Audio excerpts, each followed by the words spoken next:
भारत का राष्ट्रीय गीत वंदे मातरम आज अपने 150 वर्ष पूरे कर चुका है। यह संसार का सबसे लोकप्रिय गीत है और संसार के किसी भी गीत में इतने सुंदर ढंग से अपनी मातृभूमि की वंदना या स्तुति नहीं की गई है।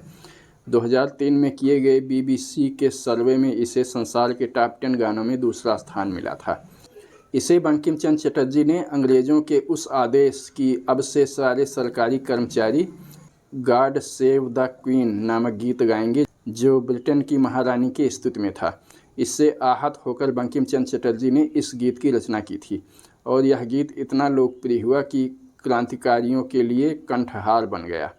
और इस गीत के जयघोष से अंग्रेज़ों की नींद उड़ गई और उन्होंने इसे प्रतिबंधित कर दिया। रविन्द्रनाथ टैगोर ने इसे कलकत्ते में कांग्रेस के अधिवेशन में गाया और फिर यह गीत राष्ट्रव्यापी हो गया, क्रांति का पर्याय बन गया।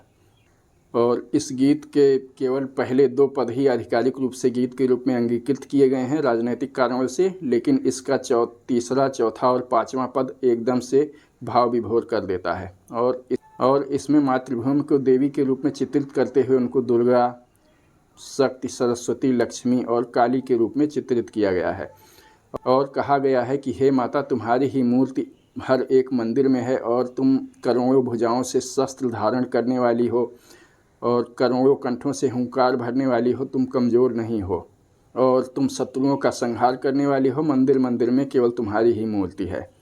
तो इस तरह से यह गीत अपने 150 वर्ष पूरे कर चुका है और आज भी यह गीत पूरे राष्ट्र को एकता के सूत्र में पिरोने का काम करता है और लोगों के हृदय में देशभक्ति का जज्बा जगाने का काम करता है। तो आइए हम भी इस गीत को गाकर अपने देशभक्ति की भावना को प्रदर्शित करते हैं। वंदे मातरम।